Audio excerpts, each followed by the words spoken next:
сәлем, есімің кім? Сәлеметсіз бе? Менің толық аты жөнім Шарман Мұхаммедәлі. Жасым 13-те. Шымкент қаласының тумасымын. Менің есімім Мөлдір.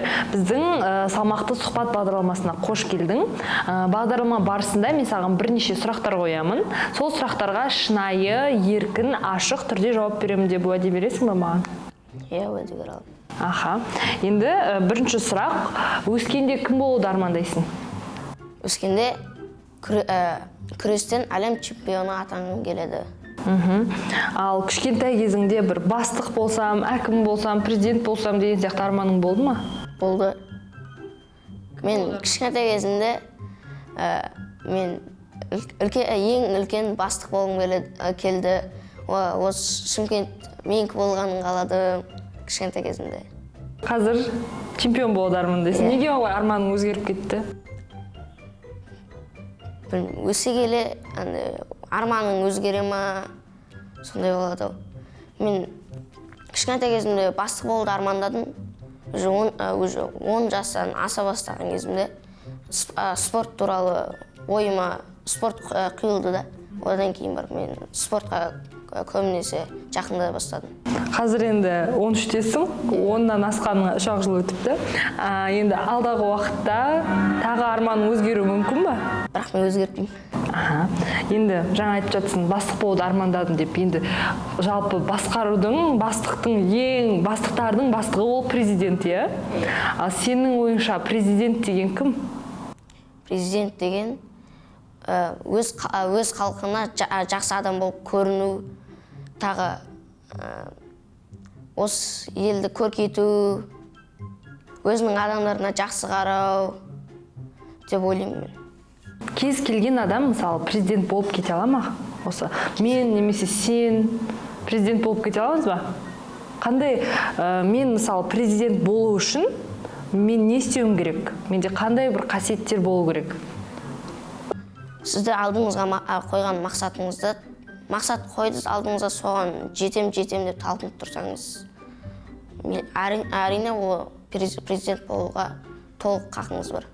Мен күнде талпынам, бірақ әлі президент болмадым. Соған қарағанда басқа бір қабілет немесе қасиет керек ау. Қалай ойлайсың, осындай басшылықта отырған адамдардың бойында болу керек бір ең маңызды 3 қасиетті атап өтші? 3 қасиет бастықтардың бойында. Басшылардың, иә, билікте отырған адамдардың. 3 қасиет: халқына жақсы қарау. Шынайылық па? Иә, шынайылық та керек. Шынайылық та керек. Дұрыс. Президентпен, мысалы, сен бір кабинетте отырсың, сондай бір мүмкіндік туды саған. Ол кісі сені өзіне шақырды. Мұхаммед, маған сен келіп, өзіңнің пікіріңді немесе өтінішіңді айтсаң болады деді. Сен сол кабинетте отырсың президентпен бірге. Не айтар едің ол кісіге? Мен ол кезде қарт адамдардың пенсиясын көбейту, тағы осы көріп отырған еліміздің тағы көптеген спорт кешендері ашылғанын қалаймын. Тағы елімізді көркейткенін қалаймын.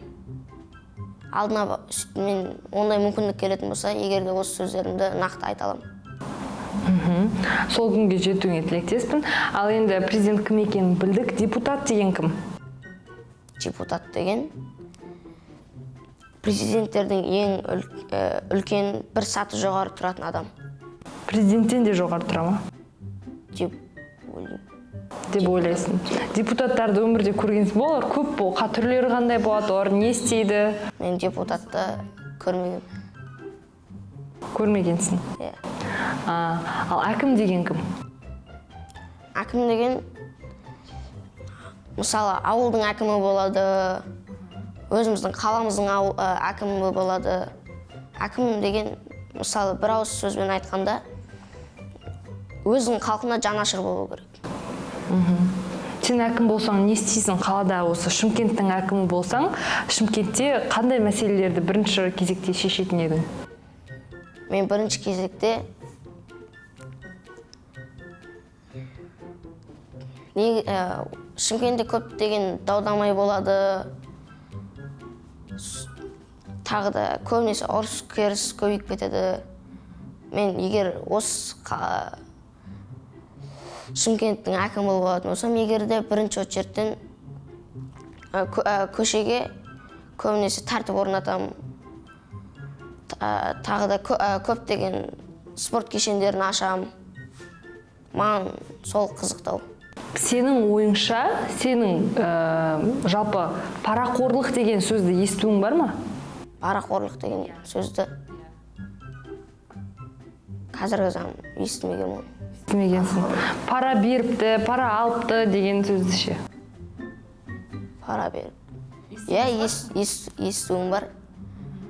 Мысалы, менттерге ұсталып қалады, сол кездерде андай өзін құтқарып шығу үшін ақша беріп шығып кетеді. Сондайды мен пара беру деп ойлаймын.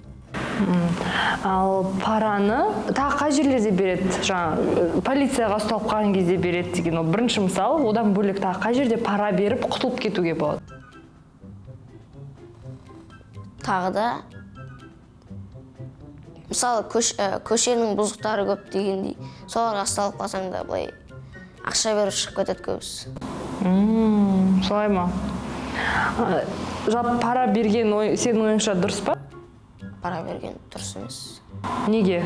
Неге дұрыс емес? Мысалы, мен ұсталып қалсам, өзімді құтқару үшін пара беремін, өзім құтқарылып шығам. Жақсы емес па қайта? Жақсы, бірақ сонда дұрыс емес, менің ойымша. Қай жағынан дұрыс емес деп ойлайсың? Көбінесе кейбіреулерде ақша жоқ болады, біреулерде ақша тасып жатады. Мысалы, полицияға ұсталып қаласың, мысалы, былай бір үстесінде оған ақшасы көптер пара беріп құтылып кетеді. Ақшасыздар пара бере алмайды, өйткені ақшасы жоқ. Содан кейін ұсталып қалып жатады көбісі. Ақшасы барлар құтылып кетеді, ақшасы жоқтар қалып қалады, сол жағы жаман деп ойлайсың. Ал дұрыс. Енді негіз пара берген дұрыс емес. Ақшасы көптерге де, ақшасы аздарға да пара берген ол өте қате нәрсе. Ал енді елестетіп көрейік, сен көшеде кетіп бара жатып, бір қапшыққа ақша тауып алдың. Ашып санасаң, ішінде 1 миллион теңге бар екен. Сен ол ақшаны алдың, ақша қолыңда. Бірінші неге жұмсайсың оны? Ол ақшаға қандай жоспарың бар? Мысалы, 1 миллион теңге тауып алсаң. Негізі, шындық оймен айтқанда, біз кішкентай болған екен, оны жаратып қоямыз. Неге жаратар едің? Неге жаратар едің дегенде, өзіңе керек затын, қызыққан затыңды алып қоясың. Сондай. Не алатын едің, мысалы, сенде 1 миллион теңге қолыңда тұр. Бірінші барып, қайда барып, телефон аласың ба, самокат аласың ба, мороженое аласың ба? Енді аз ақша емес қой 1 миллион деген. Әлде жинайсың ба? Бір өзің армандап жүрген бір дүниең бар ма алатын? Бірақ қазір ескірт дегендей 1 миллион сразу құрта салмайсың. Не менттерге бересің, не болмаса мамаңа бересің. Менттерге не үшін бересің? Мамаңа жарайды. Тауып алдым деп кім егесін іздейсің ғой?